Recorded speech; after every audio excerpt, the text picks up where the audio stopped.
We are alive. We are alive. How's everyone doing this evening? Take, take a sip of my Arizona.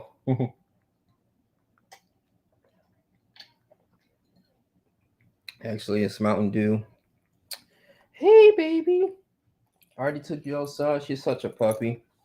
Hey, hey, hey. Now you're gonna be on your best behavior, okay? I'm not gonna be here too long. Gonna talk about these topics here. My goodness, this dog is just something else. Hey, hey, hey. Stop. Stop, baby. Stop, stop, stop, stop, stop, stop. All right. So found something interesting. Actually, I wanted to talk about this. Stop, Luna. Sit, sit, sit, sit. I want to talk about this. Jeez. What's going on in Chicago. So apparently, a lot of teachers were well, they had a Chicago Teachers Union, and it's voting on the school board due to the outbreak. They feel like Mayor Lori Lightfoot is and government is not doing a adequate job and helping and make sure ensuring the safety and the health concerns of the students and the teachers there. So they kind of voted that they wanted to, kind of shut down the schools for right now, and we're just going to have classes remotely. Talking about, go back to virtually like everything that happened back in 2020. And the crazy part is that that means you got at least over 300,000 students all at once. They all at just at home, just studying. But the thing is too, it puts a lot of stress on parents and guardians, because a lot of parents going to have to work, still have to work, and they might not have the time to actually make sure the kids are actually doing their work or studying. Some of them might not have internet access like that too, and who knows that the kids going to be disciplined enough to do the work. But the thing is, with all this stuff going on, man, I mean, until like, because we got the Omicron variant, that's all that stuff is going on right now. And until like a lot of those cases, that disease case, the pandemic cases, actually dies down or becomes to a decline, then maybe they will have a different outlook, and they probably start resuming classes, uh, pretty much traditionally. But it's really sad though. I know in Chicago, I mean, Lori Lightfoot is. There's only so much she can do. It's not only she dealing with that, but the crime that's going on too. Because if you don't have any schools, anything like that, it means no opportunities, no education. Then it's going to be a lot of room for the youth to go ahead and just get into trouble, because you need like athletic programs, you need all this type of stuff, man. Not only to keep the kids occupied, but it teaches them discipline, and it actually allows them to actually keep a narrow path. Maybe they have an interest when they get a little bit older to have a career. And just looking about this, I'm just like, oh man. So it's a really a sad situation. Hopefully they can go ahead and resolve it. And I know we don't know what this is. Best the thing of Lori Lightfoot, what she wants to do, Mayor Lori Lightfoot, she stated that she wanted the people and the residents of Chicago to go ahead and at least get vaccinated. Okay, get vaccinated, even including the children and the staff, and probably get the booster shots as well. And we understand that like those numbers, that even those the individuals that get vaccinated, right, they're going to you still you still can get the disease, but it won't be as severe. That's the whole purpose of it. And I think that's our only solution, because I believe you need to get these kids back into school. You need to get these children remotely back into the classrooms, and that's when actually it takes the load off a lot of teachers, because you got a lot of teachers that's being overworked. A lot of them getting underpaid. I was looking at the teacher salary, right, and I think in Chicago it's like 56,000. So I mean, it's decent amount of money. Depends how you live. I mean, you're not going to be making six figures like that unless you're a professor, things like that nature.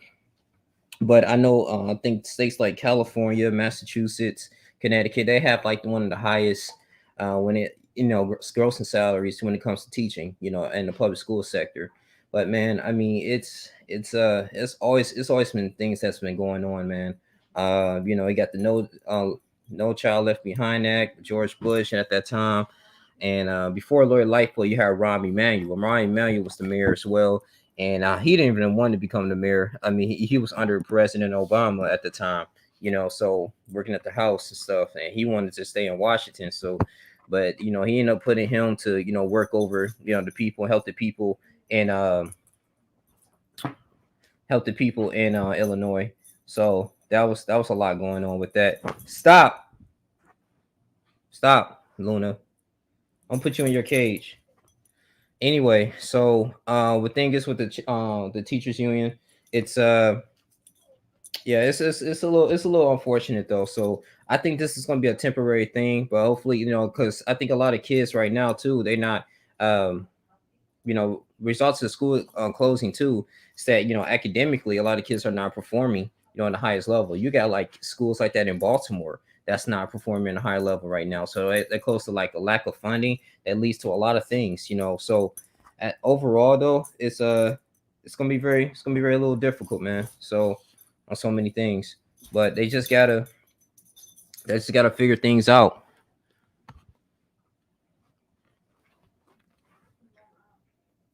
The dog's acting crazy. Let's go read some more information right real quick.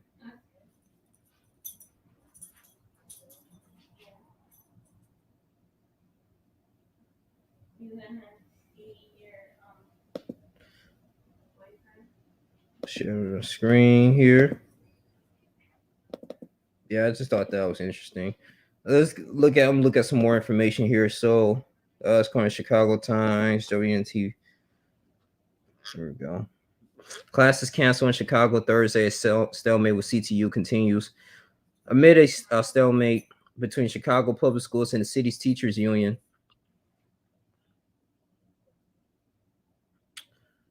City Teachers Union CEO Pedro Martinez said Wednesday he has no choice but to cancel classes on Thursday. So the second cancellation as many days. During a press conference Wednesday night, Martinez spoke out after Chicago students failed to enter school buildings. Today, of course, no children in classroom, 10%. So 10% of our 21,600 teachers come into our school buildings, and a similar percentage of our substitutes come into our school buildings. Wow. Chicago school CEO says buildings will be back open Friday for academic instruction, but the extent of the education will depend on the number of staff members who show up for work. As it relates to the negotiation with the CTU, he says that one of the points they do agree on is the need for more testing in schools. Luna, I gotta see what she's doing. Be right back. Excuse me, y'all.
All right, sorry about that. Freaking dog just keep biting on things. But so we look at this too, right? So they said during her remarks, Mayor Lori Lightfoot says she is adamant about trusting the medical experts who said schools are safe while urging the teachers union to come to the bargaining table Thursday morning to negotiate. The announcement comes after the Chicago Teachers Union said CPS teachers were electronically look out of the school system after voting to suspend in-person late learning late Tuesday night. The union on Twitter said they received calls and messages from educators who attempted to log into their accounts Wednesday morning to teach remotely, but were unable to do so. So that's another issue too. We are being inundated with calls and emails this morning from educators who attempted to log into their platforms to connect with their students and teach remotely. See, that's the thing though, man. And you're not having that human interaction too. That can, because I really truly believe that a lot of students learn from different levels. So you got some students perform better academically and going to school in person. And that's the thing, I feel like, a lot of teachers kind of understand that, but it's just that if you want your student to go ahead, have confidence and stuff and do well in tests, I mean, they may need that interaction. It's a little different than interacting with someone on the computer screen. You get what I'm saying? It's not as um you just don't establish that good of a connection. But I really agree with this. On Wednesday night, members traveled down Washington Boulevard near Union Park in solitary with their decision to vote for remote learning before driving collectively to City Hall to voice their opinions to the mayor. According to an announcement from CTU, 73% of members supported the move. The CTU has cited safety concerns regarding cases in schools. Mm. All right, I'm gonna skip down here. It says I was able to reach out to 13 of the 16 of my students and just provide them with some things they can do at home right now. At fourth grade, CPS teacher said, among the union's concerns, Davis Gates says 70% of elementary school students and 50% of high school students are unvaccinated. She says adequate testing and staffing are also major concerns. Our children were being in warehouse and cafeterias, auditoriums, and gymnasiums. They were double up, triple up because our instructors, our paraprofessionals, our clerks are homesick. We saw a threefold increase in the number of failure rates. So this was key here. So they saw a threefold increase in the number of failure rates among elementary school children. Not only that, we heard from parents how disruptive that remote learning was to their lifestyles. So yeah, it is, and this is something that I, actually stated before.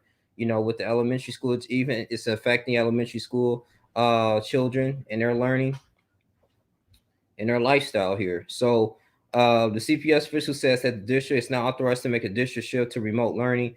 However, the district has offered a proposal to the union that in part includes the possibility of remote learning on a school by school basis and 200,000 masks for staff. Union leader says they're at the table when it comes to bargaining, demanding that the city implement all federal COVID C-19 funds and won't step down until their mitigations are met. We do not have a way of tracking the money. Yesterday, our boss, the mayor, said they have sent $100 million. They got $2 billion. Davis Gates said. Yeah, it's just a sad event though. But like I said, what was key here in this article, according to the Chicago very own WGNI article, they were stating that just a lot of elementary school children are failing. They have an inability to concentrate, and when you don't have that limited resources, you got limited resources when you're at home. You can't really go to a physical place if your child needs to go, like if they need like extra help on things. Some kids may do a little bit better on latchkey. Some kids maybe do a little bit better when it's just like when they with a certain amount of people that they know around their peers, to do very well, or they can ask the teacher one on one, like they feel, So I just really feel like hopefully they will get to the bottom of it.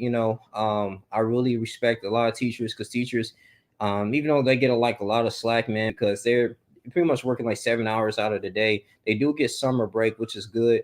And I was listening to something on the radio, right? In the radio, they were stating like, why we need some male teachers. Why is not enough male teachers as compared to female teachers? Why is not enough males going into the teaching profession?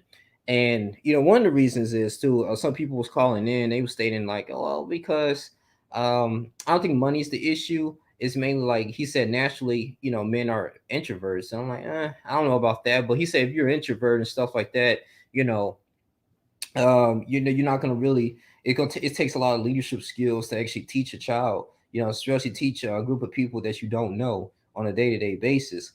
And if you don't have those necessary skills, teaching might not be for you, And I'm like, okay, in one aspect, I can kind of agree. And then he said, if you don't have like a father figure, I mean, it's just kind of like, you might not have like the motivation or inspiration to go ahead and be a teacher. So, it's some of those things. It was like interesting, like topics and stuff like that, and comments that people had and everything. So I just see how it goes. So, but at the end of the day, man, I just really felt like that was really, really key. That was some really interesting stuff, though. Um, but yeah, man. So hopefully, like CPS, um, like I found a way to, like I said, get the grades up, and I hope these kids be on the right track as far as their academic career. Next topic I want to go ahead and talk about. I want to discuss like the young Dolph situation. Now, according to the police, they found like maybe they tried to identify like a suspect. I think his name was Justin Johnson. He may have ties to criminal gangs, to criminal activity. And you guys, that young Dolph was an individual. He was killed. He was 36 years old. He was killed at Makita's cookie shop. He was trying to buy some cookies, and also too, he was a pioneer for giving back to his community. So he did a lot of that stuff. He was giving away turkey. He was pretty much well known in this community. People loved him. People adore him. And it was just kind of sad though, in this his career, that things didn't he didn't have a long life. He didn't have to get gunned down. So it was a horrific thing with y'all Gotti. They thought him and his crew had something to do with it.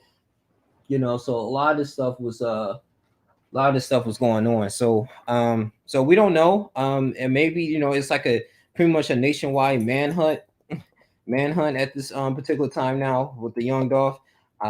Suspect. So suspect identified in the murder of Memphis rapper Young Dolph. Get down, Luna. Luna, get down. Oh my goodness. When you have a puppy, guys, I swear.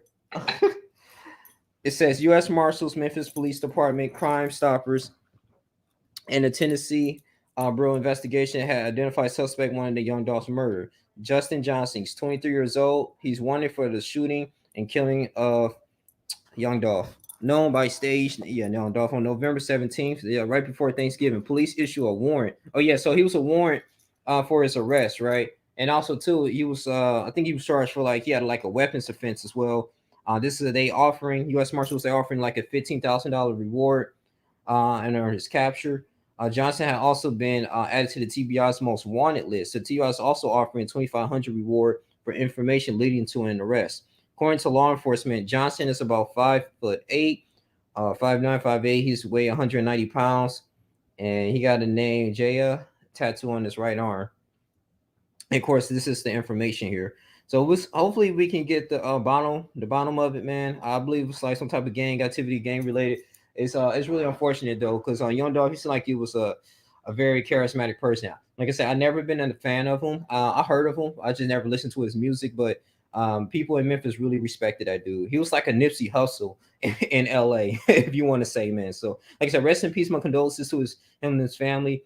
And if this guy is it, then we'll see, because they gotta get something, man. So I really thank God, like the Memphis Police Department is doing the best they can to go ahead and identify, these suspects, and just crack them down one by one, and see if get justice is served. But I'm gonna go ahead and wrap this up. I just want to go ahead and talk about these topics here. I felt like that was really important to me. But yeah, guys, but you guys continue to like, comment, subscribe, share this video. But it's your boy Young Lee Jr. and I'm out. Deuces.